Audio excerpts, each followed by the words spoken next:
Thanks, Hallie. Unless you want to trade places, I'll let you come up here and I'll ask questions. No? All right. I thought it was worth a shot. Good afternoon. Good afternoon. All right. Yeah. President Trump had a productive meeting at today's Republican Senate caucus. The president discussed the urgent need for the Senate to focus on cutting taxes for hardworking American families. We must also make American companies more competitive so they can create more jobs and boost wages for American workers. And we must simplify the burdensome tax code that is currently rigged in favor of the wealthy and well-connected. As the president tweeted this morning, the markets continue to hit historic highs and unemployment is at a 16-year low. There is a spirit of economic optimism sweeping the nation, but our economy cannot take off like it should unless we deliver historic tax cuts and reforms. This is the president's top legislative priority, and he was encouraged today by the show of unity by Republicans on the Hill about getting this done. During the policy lunch, the president also discussed the urgent need for the Senate to confirm his slate of eminently qualified nominees, in spite of Democratic obstruction, so that they can get to work on behalf of the American people. The president will continue to work closely with the Senate to deliver on a legislative agenda that puts the interest of the American people first. This morning, the president welcomed winners of the Minority Enterprise Development Week Awards. This awards program is designed to celebrate the outstanding achievements of minority entrepreneurs, as well as individuals and organizations that are leading the way in advancing minority business enterprise. The award winners who visited the White House certainly meet that criteria, and the president was proud to host them. He's laser focused on building an economy that works for all Americans and delivering tax cuts and reforms for these hardworking entrepreneurs by the end of the year. On the national security and foreign policy front, for the 8th time, Russia has blocked UN Security Council action to hold accountable those who use chemical weapons, including terrorists in the Assad regime. By blocking the extension of the Joint Investigative Mechanism, Russia has once again demonstrated it does not care about stopping the barbaric use of chemical weapons in the world and will do whatever it takes to protect its ally, the Assad regime. Blocking the extension of the investigating authority means nothing less than Russia's endorsement of the Assad regime's use of chemical weapons against innocent women and children. We will continue to push back against this. And with that, I'll take your question. Sarah. President Trump has previously tweeted that Jeff Flake is a very weak and ineffective senator. Do you know if he has any reaction to Flake announcing that he won't seek re-election? I haven't spoken with him directly since the announcement by Senator Flake, but I think that based on previous statements and certainly based on the lack of support that he has from the people of Arizona, it's probably a good move. Matt. Thanks, Sarah. So we have 2 Republican senators now just today, Senators Corker and Flake, calling the president's behavior unacceptable and dangerous, saying that he regularly tells untruths. Senator Flake just called on his fellow Republicans to end what he called complicity and accommodation. I'm wondering what's the White House's response to this criticism coming from 2 Republican senators? I think that we support the American people on this one. I think that the people both in Tennessee and Arizona supported this president, and I don't think that the numbers are in the favor of either of those 2 senators in their states, and so I think that this is probably the right decision. Thank you, Sarah. John, today, you earlier... Sir, why is the president involved in this feud with Senator Corker? Is there some concern on Capitol Hill that what you should be focused on is getting your agenda of tax reform through, and that petty feuds like this just distract from the bigger issues? So why is the president engaging in this? Look, the president is focused on doing this. That's what he spent the majority of his day talking about.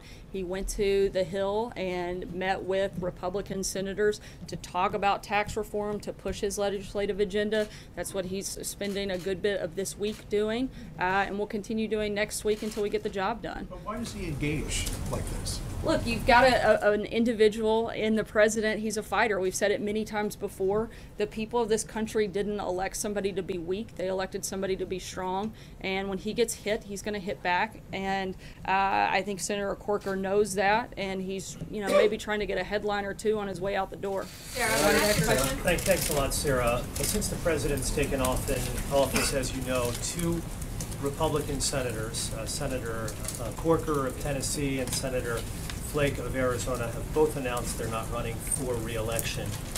In your view, is the president remaking the Republican Party? And if he's doing that, is he remaking it in a positive way? I wouldn't say necessarily he's remaking it, because you have a couple of individuals that are no longer running for office. Look, he's got a great relationship with a number of Republican senators. He's going to continue working with them and make sure that we get things done for the American people. He wants people to be in the Senate that are committed to actually moving the ball down the field, and I don't think these two individuals necessarily have been as focused on that. The president wants to get things done, and that's what we're going to work through the fall. Don? So I understand that neither of these two senators we're talking about now have been allies, to say the least, of the president.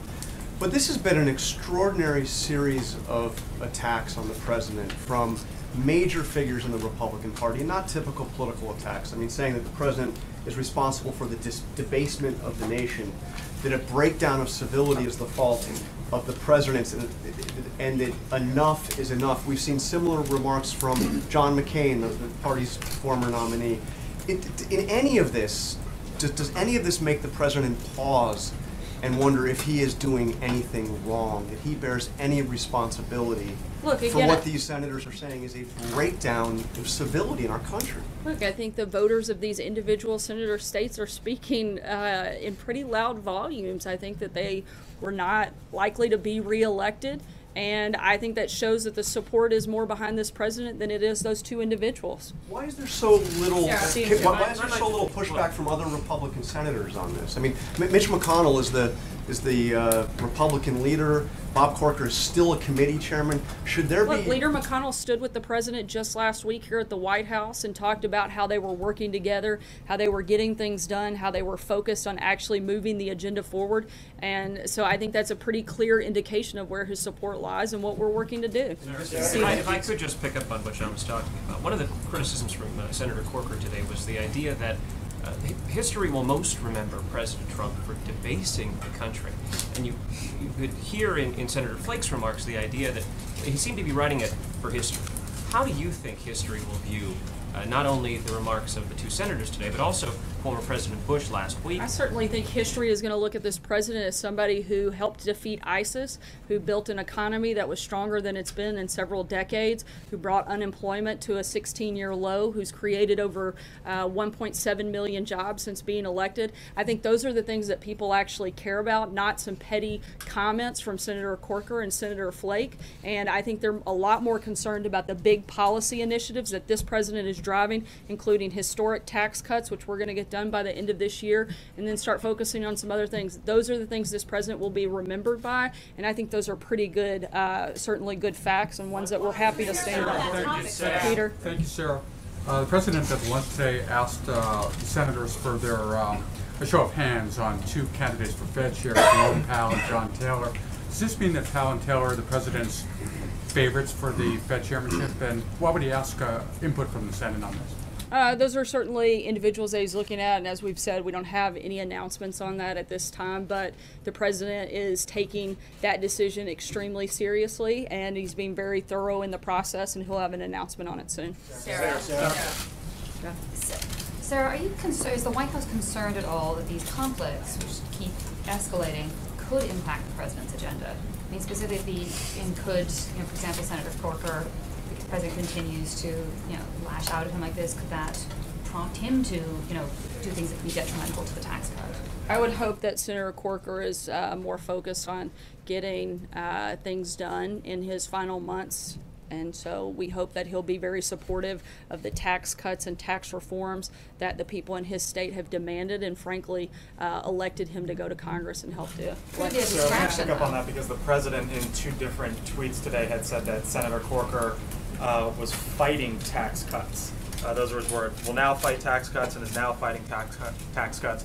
But there's been nothing public from Senator Corker that he might be against tax cuts. So what exactly was the president suggesting or referring to there in those tweets? Has Senator Corker privately told the president or the White House that he's against tax cuts? I don't know that he said he's against them, but he certainly indicated his unwillingness at this point to really step forward and work with the administration on getting things done. We hope that he will come around and certainly vote for tax cuts, as the people in his state have demanded and requested and pushed for him to do such. Does the White House think that Flake, McCain, and Corker will eventually vote for tax cuts, all three of them, because you need all three of I them? certainly think America hopes they do.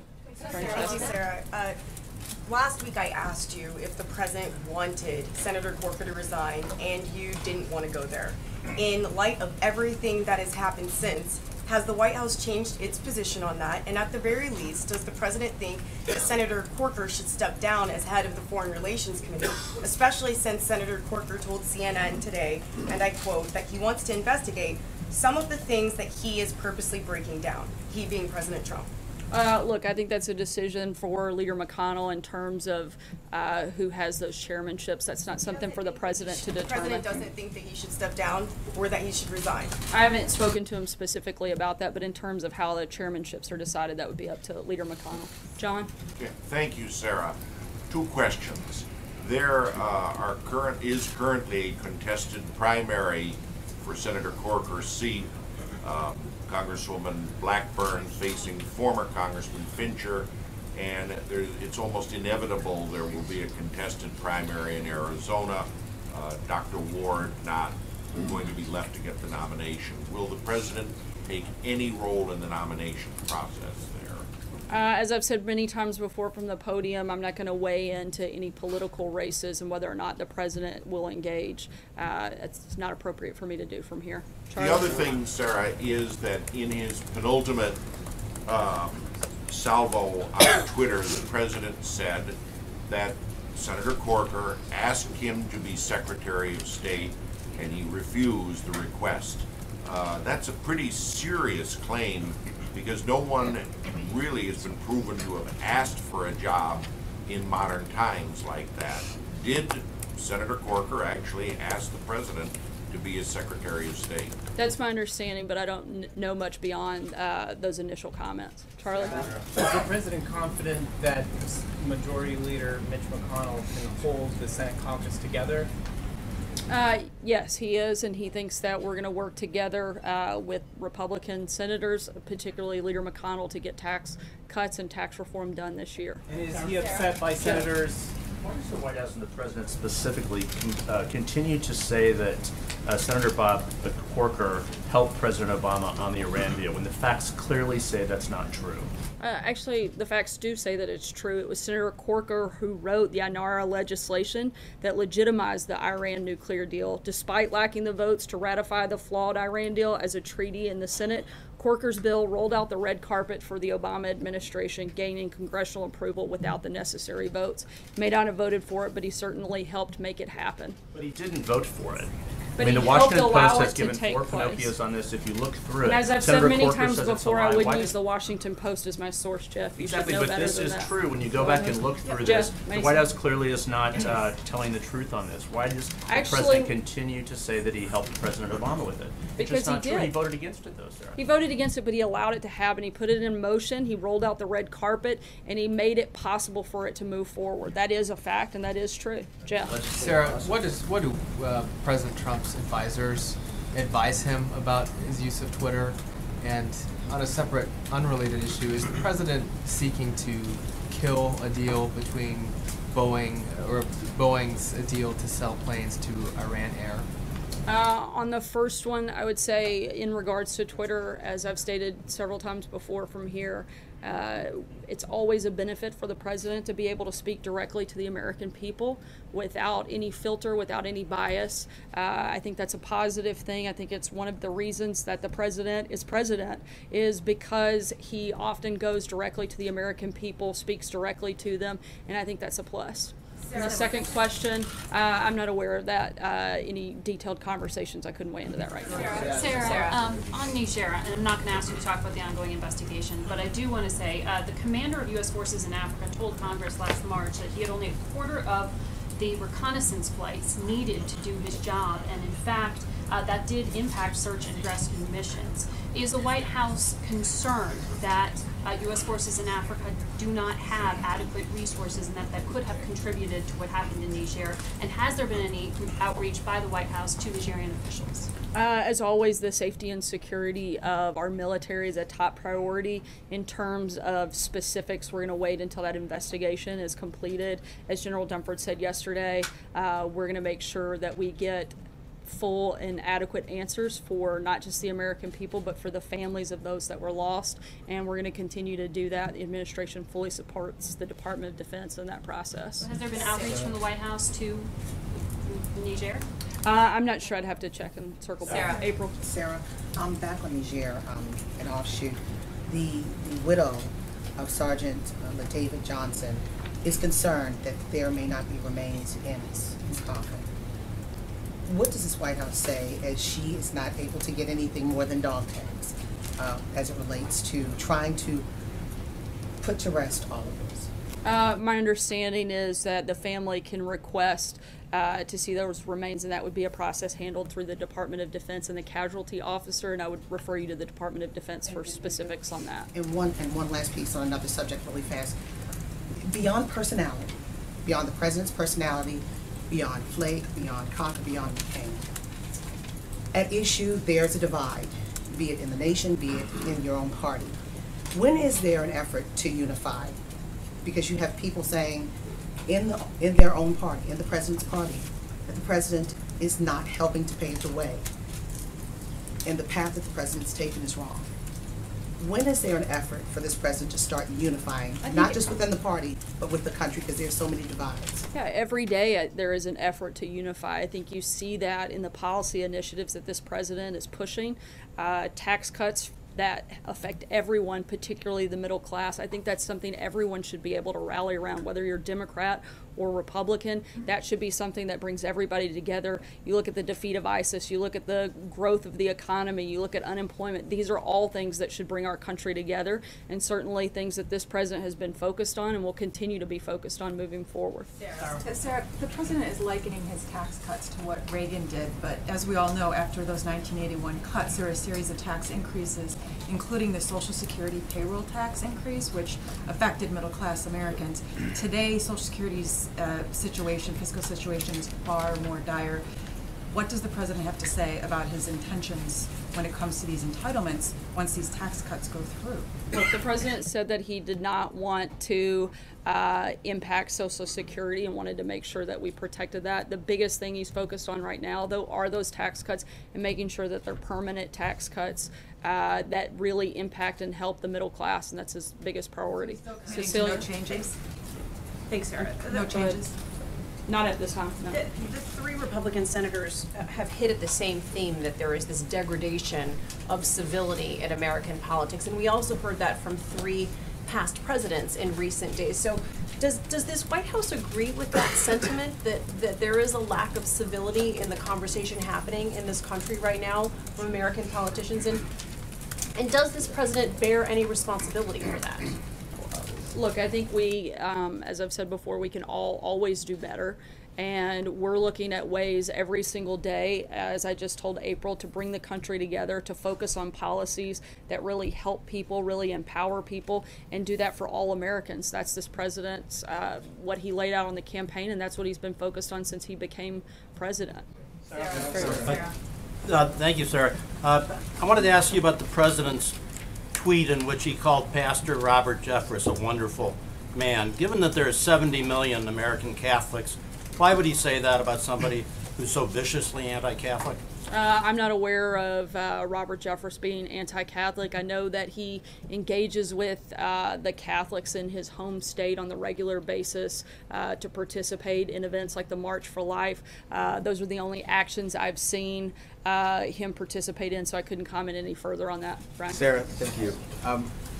One of the aspects of civil discourse is for people in the discussion to acknowledge when they've made misstatements.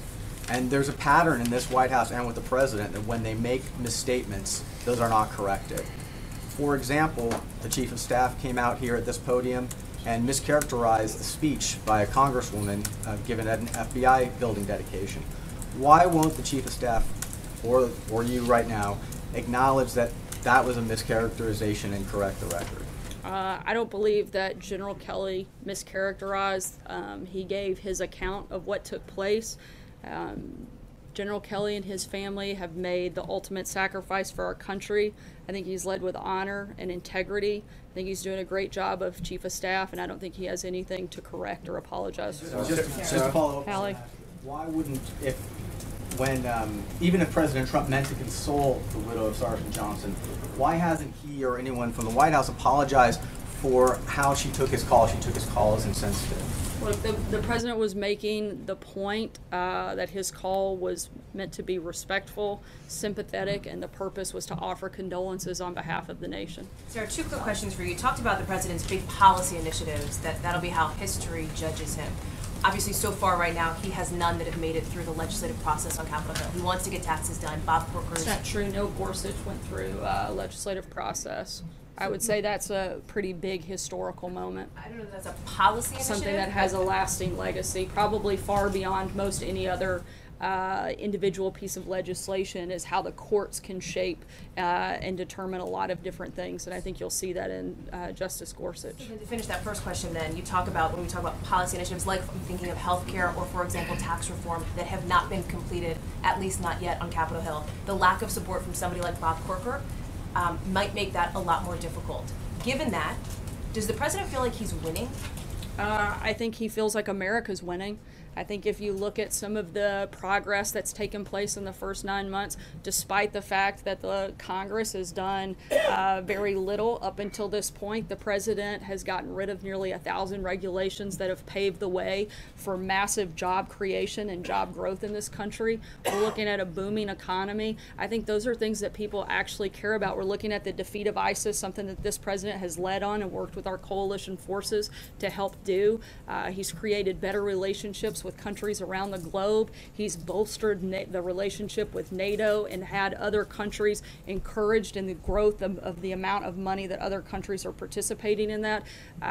The historic moment that we saw with the president on his first foreign trip when he was in Saudi Arabia and he spoke in front of nearly 60 Muslim majority countries. These are historic moments that he's done without Congress. Imagine how incredible and how many good things we would be doing if people like Senator Bob Corker got on board and started doing their job instead of doing so much grandstanding on TV. The president believes, Sarah, that there should be, my second question, Sarah, given those comments, does the president believe there should be a loyalty test for Republican senators? Does he demand, you've mentioned several times, their loyalty should be to the American people and to the agenda that those people elected them to carry out. Like say that is where their loyalty lies. Well, I hope we'll see that in their votes. So, Sarah, I just Dave, I'm sorry, Hallie, I gotta move on. Any reaction today to Chairman Nunes' announcement that he's going to open an investigation into the Obama administration's deal to allow Russia to compete to obtain U.S. uranium? I haven't spoken with him directly about that, but I certainly think it is a move in the right direction and something that we've spoken about several times here, that if there was any collusion whatsoever during the campaigns of any point or any collusion at any point with another country, that they should look at the Clintons, and so I think that's the right thing. Sarah? Thanks, Sarah. Okay. Sorry, go ahead. Sarah, thank you. So the president regularly highlights the success of the stock market in his tweets. Only about 50% of Americans are invested in the stock market. And you know, earlier today I spoke with Grover Norquist, a prominent conservative voice pushing for tax reform. I mean, he characterizes the economy and says, quote, the economy itself still sucks. So what's your reaction to that, and for those people who aren't benefiting from the success of the market right now? Well, I think there's also a lot of other things beyond just the stock market. The fact that the unemployment levels have dropped, that's certainly a big thing. The fact that 1.7 million new jobs have been created since Donald Trump was elected, those are all positive things in the economy. We didn't say it was completely fixed, but we're certainly moving in the right direction. I think we've been more successful in these first 9 months than Obama was in 8 years. Sarah, I have two questions. One is, we understand that when the president gets hit, he hits back, but what is he trying to accomplish when he says that Bob Corker couldn't win a race for dog catcher? What is he trying to accomplish? look, I think that the president is voicing the frustration that probably you see from a lot of people in the state of Tennessee, which is why Senator Corker's numbers are where they are. Okay, my second question is, can you point to any votes that Flake and Corker took that were against the president's agenda? I'm sorry? Can you point to any votes that Flake and Corker took that were against the president's agenda? I'd have to look detailed into their voting record, so I'll check on that. So Sarah, thank you, Sarah. Two Andrew? questions. Thanks. Both Andrew. You said before that Senator Flake and Senator Corker's comments were petty. What exactly of Senator Flake's speech did you find to be petty? I thought that his attacks and a lot of the comments that he made, I don't have a readout in front of me, but as I was watching it, I noticed that a lot of the language I didn't think was befitting of the Senate floor. Nothing in particular. Sorry, go ahead. I mean, I was going to ask about Fed Chair, and I'm just interested if the vote that seemed to happen at the Senate meeting where you saw, where according to Senator Scott, John Taylor got the most votes, if that is going to influence the president's decision on that. And then just to follow up on Andrew's question. Let me answer the question first. As I said earlier, the president is taking this decision very seriously, going through a very thoughtful and thorough review and interview process, and when we have an announcement on that, we'll let you know. He's talking to a lot of relevant stakeholders and individuals about this, and knows that it has a great deal of impact, this decision. And so again, he'll take his time and make sure he makes the right one and not just a fast one. Sarah. Sarah, thanks. To follow up on some of the questions that have been asked, how does fighting with members of his own party advance the president's agenda and his stated goals for the American people? Look, the president is fighting for an agenda, and he has, as I've said, if he gets hit, he's going to hit back. And people didn't elect him to be weak. They elected him to be strong. And if he feels it's necessary to respond, he's going to do that. And at the same time, he can talk and chew gum at the same time. He's pushing forward on an agenda. It takes 30 seconds to send out a tweet, and he spends the bulk of his day working on and pushing policy initiatives like tax reform, like tax cuts, and that's what he is committed to doing. Let me just follow up with you very quickly. There's some confusion around 401ks, and some Republicans are saying that's making their job to actually get tax reform done more complicated. So can you say here definitively that the Republican tax reform proposal will not touch 401ks? That's the president's plan, and that's what he'd like to see Congress get on board with as well. He wants to make sure that we're protecting Americans' futures and Americans' retirements, and that's part of that process. Thanks, Sarah. On the opioid crisis, we've seen the president organize a commission. We've seen him host meetings. He's used the word crippling, the words national emergency. We've seen the administration put more resources into law enforcement. And we've seen him take on this message of telling kids just not to start. But advocates for those who are addicted say they feel like they just haven't seen enough work towards helping people who are currently addicted. That there is a need for a huge rush of money to get more people into treatment. What's the president thinking right now, and can they expect anything in the coming days when it comes to getting help to those who are addicted and need treatment? Absolutely. This is obviously a growing epidemic that the president is very committed to fighting against. He has been working with his policy advisors and his team diligently and all of the relevant components and agencies, and you'll see some more details on those efforts by the end of this week, and in the next couple of days, some specific announcements that the president said he would have. Thanks so much, guys. We'll be around the rest of the afternoon to answer any follow-up questions. Have a good day. Sarah, why isn't the president implementing